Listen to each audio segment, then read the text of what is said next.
What's up, everybody? Kane here, and I thought I would do a bit of a account review / retrospective for my account as is. Kind of discussing, your 4.0 to 4.8 patches. Go over the characters I pulled, weapons I pulled, how things went, artifact farming that I've done this past year, as well as kind of how I have prepared for future patches, as well as kind of what I'm hoping to expect to see there. So, try not to drag this out too much, but it's mostly chatting as well as looking over, showing off what I've got on my account. Since this is a channel I made this year, I don't have a 3.0 to compare against, so I will try and at least kind of go over everything I've done so far. So first off, my account is a 1.0 account, so I've got 4 years, or at least 4 patches, complete patch cycles. Anniversary is next patch, so we can go ahead and just say 4 years at this point. And I've got a lot of 90 characters. A number of these were from this year, not only new characters, but also some old characters I picked up, so let's kind of pick those out. Obviously, Shenyan and Farina are my new 5 stars. Oh, and Risley. So those are my 3 new 5 stars. And then 4 stars, Charlotte, Kuki, and Kirai were both new to me this year. And I think that's all I've got in terms of leveled up. I've got a few characters down here. So Dea, I think Mona, Cethos, Ramune, that are new this year as well, but just haven't been as important to level up. And as you can see, I've got a lot of characters leveled up. I don't know, it's one of those things when I get done farming artifacts, I'm kind of bored. Sometimes I will level up characters or farm other stuff. And at some point this year, I ascended a bunch of these characters that I had sitting here at 79 out of 80.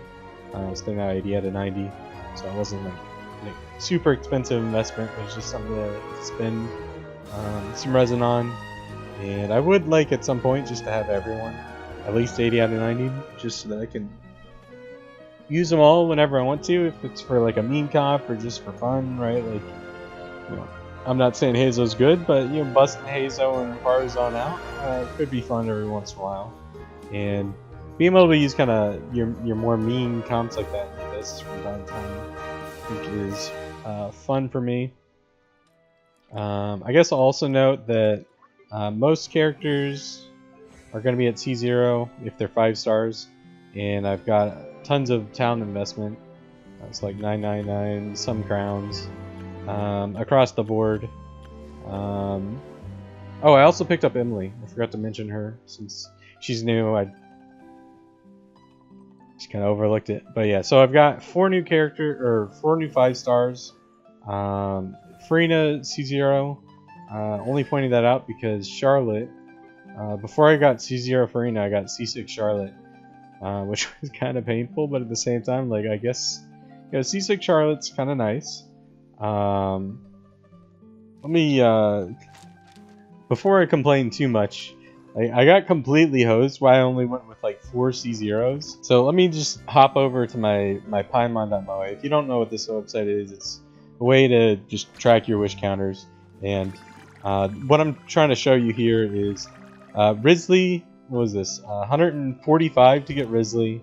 Farina was 158. Shenyan was 150. And Emily was also 158. So I got completely hosed on RNG this year, which was completely tilting. Weapon banner wasn't even better. I did pull Freedom Sworn and Tome of Eternal Flow, only Utano into the weapon banner. That was 200 and was it 208? I don't know. It's a lot of pulls to get frickin' Tome because I didn't win anything. So I got completely hosed on my pulls this year, and for that reason, I gave if you get like an early like a 30 pull Farina or something, maybe you keep going. and spending more primos on the banner. But when it's 150 pulls to get C0, you just tap out there. You don't go for the weapons. You don't go for other stuff. Like Grizzly's weapon would have been fun to get, but I didn't bother because I'm just perpetually getting hosed on everything. I did mention that I got the Tome of Eternal Flow as well as Freedom Sword, and those are sitting. Yep, I've got my tome build on Yanfei. So she's chilling here with Marishose Hunter, decked out for Farina. Farina team's right here, where the tome fixes some of the ER issues she has, so I can actually get the burst rotation. The other Freedom Sword went on to Albedo here, which seems kind of like an odd choice, like maybe some kind of support Albedo build, but actually I've got him on flop. This is his Virgin build, which is kind of a mean comp that not many people ever really thought about, but 1000 E and Albedo can legitimate like Virgin thing stuff. Got, I think it was the Magu Kenki Abyss was the one that I think uploaded, but I did a few Abyss clears with that. Oh, and then also 4 stars that I skipped over. Chevy. Yeah, Chevy's another one to mention. Alright, so those are kind of the new characters. I got lucky on Chevy. I think that was like 30 pulls on Raiden's banner. And so let's kind of talk about some team comps that I put together over the last year. This is the iteration of Farina Yanfei that I ended up settling on. With Mika, when I first got Farina, I was using Chevy, or Charlotte, sorry. Since I got C6 Charlotte and new character, let's go. But I didn't like, so throw Fab on her for now. So even with Fab, she gets tons of particle generations when she does her holdie, but I don't like how long it takes. It's like a 4-second charge up for her holdie, and if you do just like a tappy, you get like 2 particles less. And so that was one thing I didn't really like about Charlotte. And in the team, in this team, the cryo application is not actually that important. So I ended up switching over to Mika at some point, because Mika is a character that I've used with TFA in the past, because it's just attack speed plus heals. It gets what you need, and with Farina, he gets in and out, and he's got good particle generation. He's got Fab on him. I think it's, if I'm not mistaken, it's 3 particles with Charlotte for the tappy, and 5 for the holdie, which is a lot of particles. And then Mika's tappy, I think, is just 4. If I'm not mistaken. It feels like it's like in that in between. And they both have dot heals on burst, so heal over time. And so they kind of hit that same slot for this team at least. And I'll take the attack speed over consuming, eating into Farina's uptime for Yanfei. So that's kind of the thought there. I'll try and throw in some B-roll footage from different fights I've done with them. Or maybe I'll go do some fights straight just to showcase while I talk.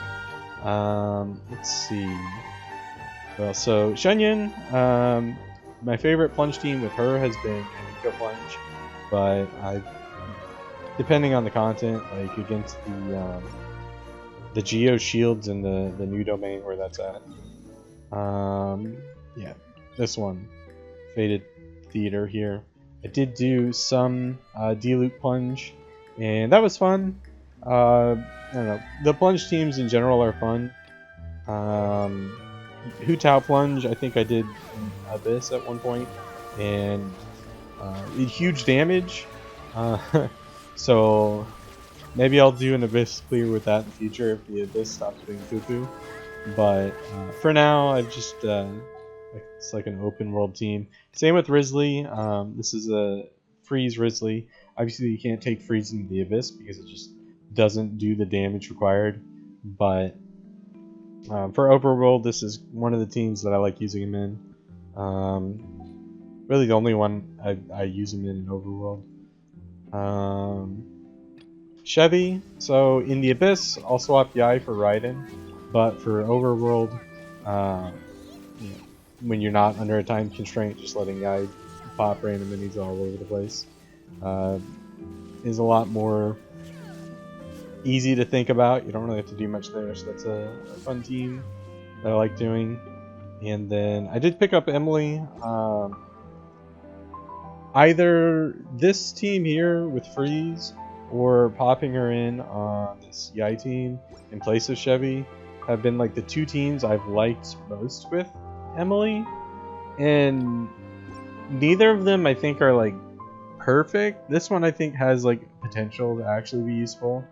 I don't know. I've not really found Emily to be that good.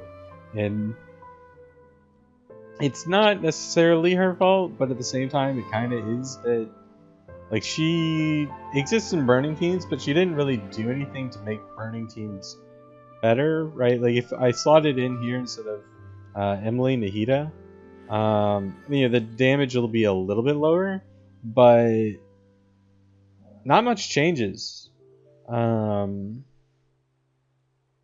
Yeah, like she doesn't do anything too different than Nahida, other than like there are differences, but in terms of like her function in teams, she's more limited and didn't really do anything. I don't know. It's kind of underwhelming. I was kind of hoping that she would show up in burning teams and then like you can start just like mowing stuff down.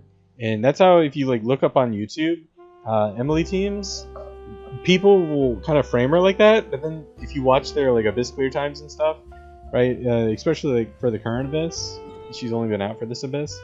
But if you watch their clear times for this Abyss, they're getting like 2-minute chamber ones first half.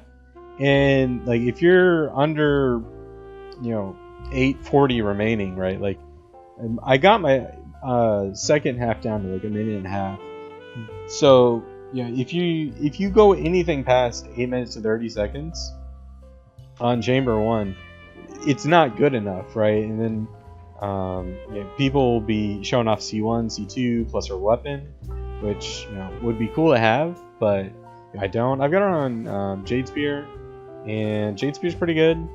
I've got 42 E on her. A different combo of weapons and artifacts with like Favonius is also really nice on her. I like the way she plays. It's just maybe it could be that this Abyss is just a dumpster fire of an Abyss, and that's what's making her look bad. But I also think it's just that Emily's not. She's not a game changer. She just is there in kind of a limited slot that,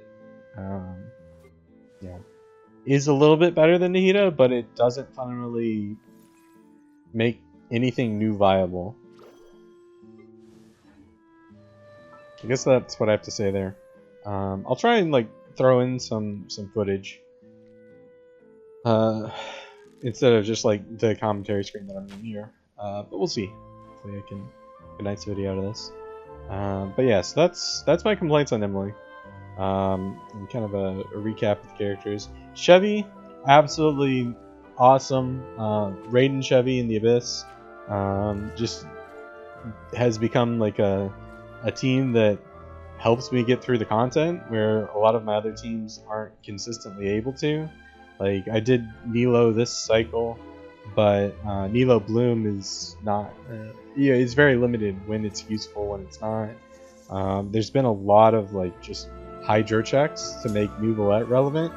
Like it's tediously geared towards Nuvolette, so I'm gonna laugh and Natlan when it's just constant Hydro shields or something that just wall Nuvolette on both sides of the Abyss.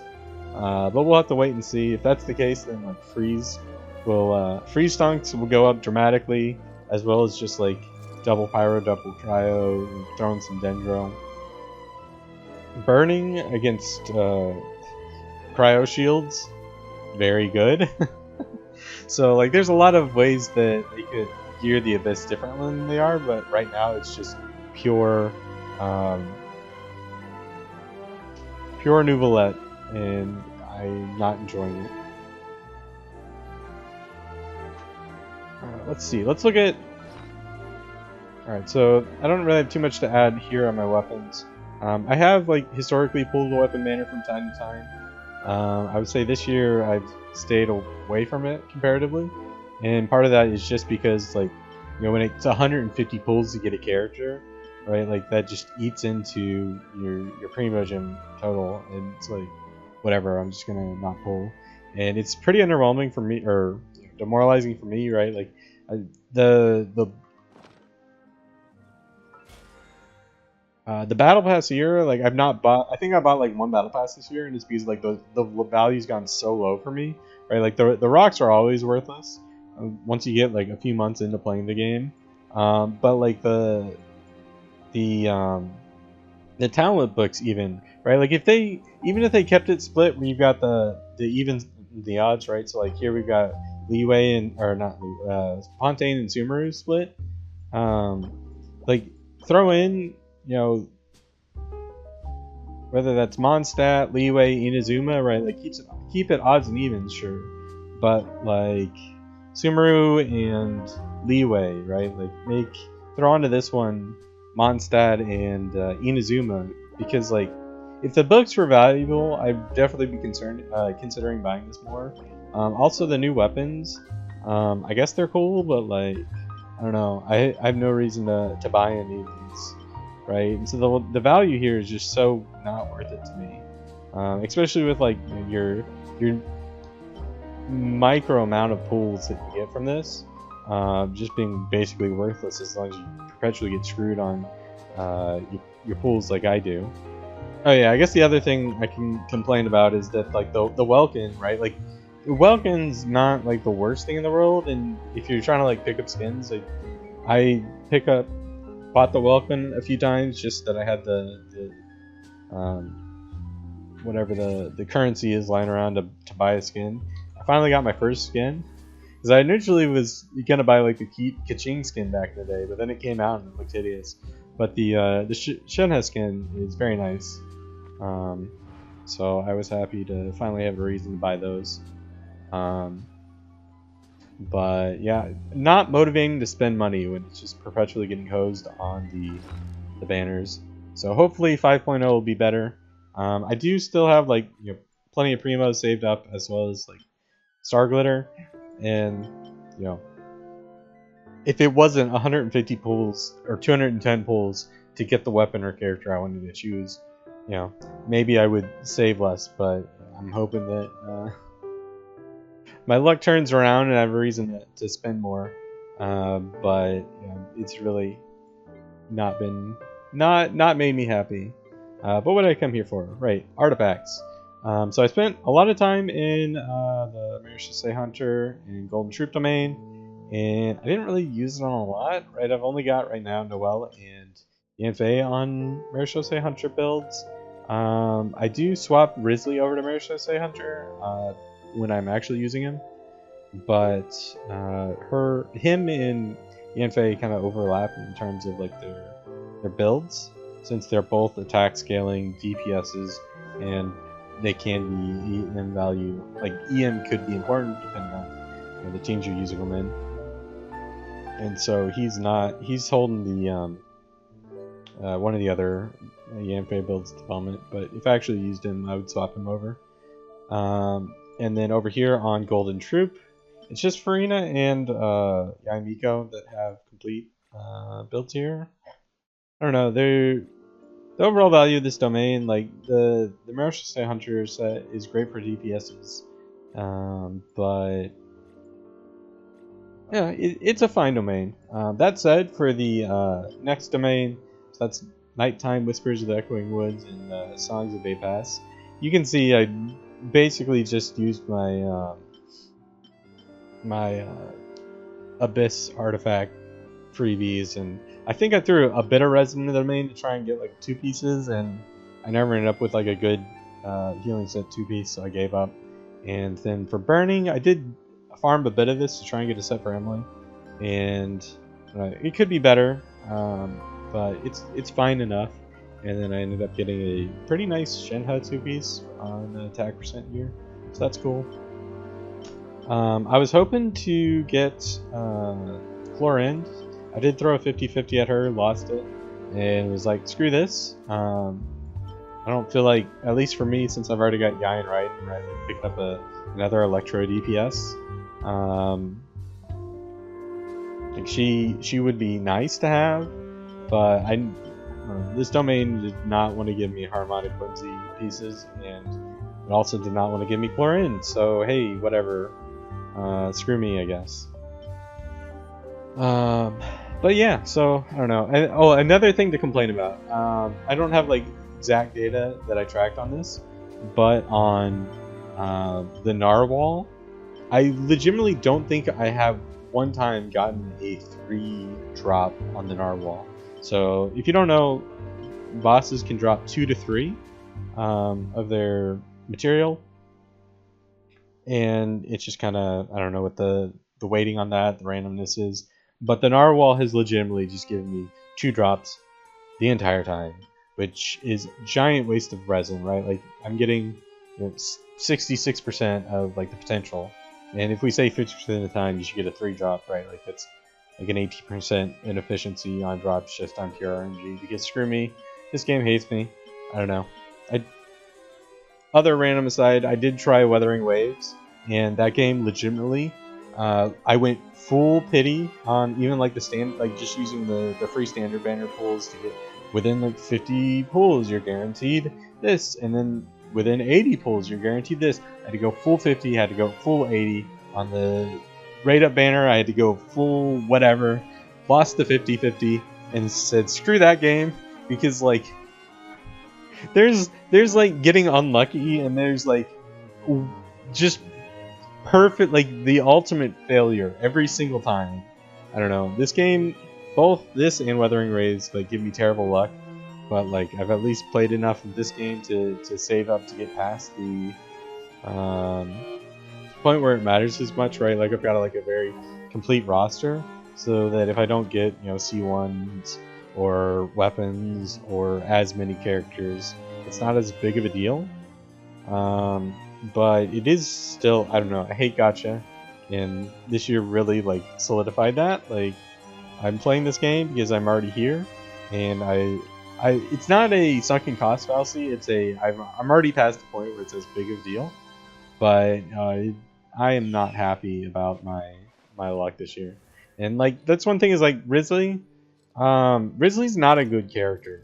I don't know. You'll see showcases of Risley being like good and stuff, and they've got like C2 and his weapon, or C6 or some stuff. And like, yeah, if you get C6 on a character in this game, spend $1,000 or whatever, they're gonna like be massive like DPS monsters.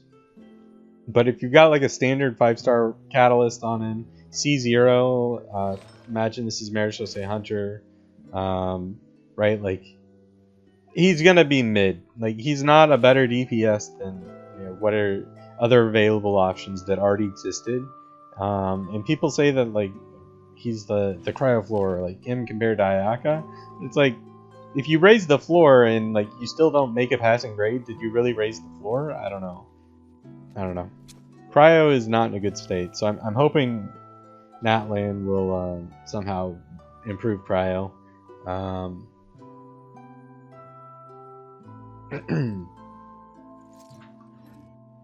But yeah, so beyond that, let's see.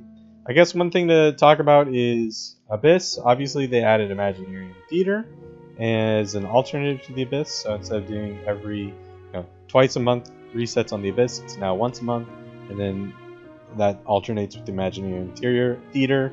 I am appreciative of the increased drops, and also with just how awful the Abyss designs have been for like the past 4 months, I would say.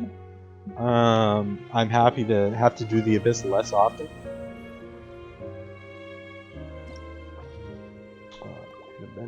I've already got 36 star, but have 36 starred on every single one. Oh, yeah. Here, this was one of the awful Abysses from last year that I just said screw it on and didn't do floor 12. I did power through on the current one and the recent ones. with the pyro shields here. Like the 7-wave floor 1 or chamber 1, this is just awful. Like really, like the big issue is that you've got 30 to 45 seconds to clear 2 pyro electors, and that's just such a high hydro demand. I don't know, it's extremely tedious and very limiting. The floor 2 and floor 3 aren't as bad, but I don't know, they intentionally just try and make these abysses unenjoyable. So congratulations, you accomplished your goal. Imagineering Theater, on the other hand, I don't know. I'm not like a fan of it, but I don't hate it. It's definitely a lot easier, but that's because you're stuck using like whatever characters the game chooses to give you.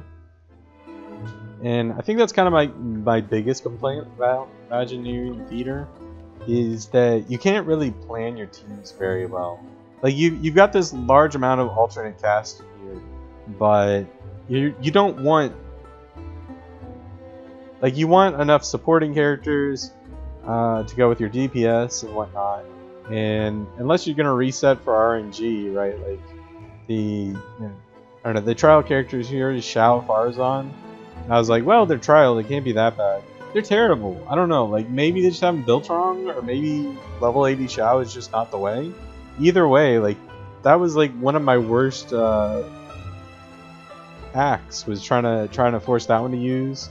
Ayaka was fine. I think I used her in place of Grizzly just because that's who I drew, and I don't know, like it's hard to plan out your stages. You're just kind of using what you got, and sometimes you just don't got anything but DPSs, and that's not, I don't know, it's not fun. Like, using bad teams is not fun to me in combat events. I want to be able to, like, even if I'm limited to who I can use, how many times I can use a character, I want to be able to like strategically plan it out and be like, alright, here's the boss that has pyro shields. I'm probably gonna want hydro and cryo. I'm gonna need a ranged unit for this boss. I'm still gonna need, in this case, like pyro, cryo, maybe, or cryo, or maybe the one pyro they let in Shangling on this one. You know, you just can't be very strategic here, and that's underwhelming for me. Alright, but that's kind of most of my rant out of the way. Obviously, Imagineering Theater, I don't have, like, I'm not doing 8 acts, 8 stars. And I'm sure I could go get 8 stars, but other than just like flexing on like account reviews or other people that you got 8 stars, there's no value incentive to do that. So I don't know, screw that, I'm not interested. Overall though, do like a zoom out. Fontaine, I do like the region. I don't like swimming, so like, I don't know, 7 out of 10, too much swimming. Chenyu Vale was nice, and then the void, like 90% of this region has like no chest, no flower, no enemy, outside of like this strip of Beta Harbor. This whole area that they added right here is completely empty. Like, you can't go sailing. They don't even have like the little bubble like Mora sequences that they have out in Inazuma. There's not like random little crops of rocks popping up with like hilly trails here there. Like, there's absolutely nothing here. I do like the new organization here that they, I don't know if that's new from this year, but like just this organization's nice. And then yeah, this is all swimming. Not a fan. So overall, Fontaine looks nice. Happy to see it go. No more swimming. Yay. We'll be looking forward to Natlan. Obviously, I've got plenty of pools saved up, so Pyro Archon, and definitely going to pull that, and then we'll see about who I see of interest in the upcoming characters. 5.0 is definitely looking like a save patch for me. And then, let's see, Strongbox, back to artifact talking. I've got a artifact set here for flop. I want to Strongbox a second, at least 2, so I can have Kuki and Albedo on sets here, 4 pieces. And beyond that, I really don't have too much in the Strongbox that I need to get. Maybe just some HP percent, and just to get more HP percent, because there's a lot of HP percent characters that can use that. Maybe do some more Millilith, get some more timepieces, circlets, flowers here, and then yeah, I don't know. Artifacts, I don't really have too much direction on what I plan to do other than strong box of flop set. But I got plenty of artifacts here, so maybe I'll make a video showing off my just documenting my bad luck there. I'm sure I'm getting completely wrecked on the strong box, as I usually do every year. But yeah, that's what's going on with my account. Overall, there was some good things in Fontaine. Farina, I think, was the most dramatic addition, because she enables a lot of new team comps, as well as just any comp that can use Hydro, whether that's Hyper Bloom, Virgin, Bloom, Vape, Freeze. She's a tremendous support to that. Makes really a lot of the old characters, pulls them up to kind of the level that was for most of Fontaine. Nuvolette and Arlecchino are kind of the 2 DPS that definitely outshine everyone. But I don't know, Arlecchino, people, I don't complain about her like I do with Nuvolette, and that's because every time I've done co-op or whatnot and someone brings an Arlecchino, the Arlecchino dies 100% of the time. So like the meme of Hu Tao mains like showing up and just dying, Arlecchino mains do that, but like on a scale never before seen. They're like, wow, trust me, my Arlecchino will carry. Like 30 seconds into a fight or something, dead, just completely dead. You can show up with an Albedo and like a second shielding character and a healer, and like the Arlecchino can't be healed, so they just die anyways, even though you're running like Diona and Albedo. Like they just die. It's comical, and good luck Arlecchino mains. Nuvolette mains, on the other hand, screw you, your character sucks, absolutely brain dead boring. I compare him to Ganyu, where once another character comes along that is fun to play and can keep up with him with damage, Nuvolette will just be permanently in the bin. And that's because like the only thing Nuvolette mains care about is the fact that he's got big numbers. And once he no longer has the biggest numbers, no one will care about him. But yeah, that's kind of my thoughts about Fontaine. Kind of a heavy note to end on. Overall, I liked like the Abysses and had fun with a lot of the content. It just this most recent one has been here for 2 months. No one likes. Everyone will be happy to see it go, and it's a great send off to Natlan, because everyone wants to get out of Fontaine at this point. But thanks again for watching, and have a good one.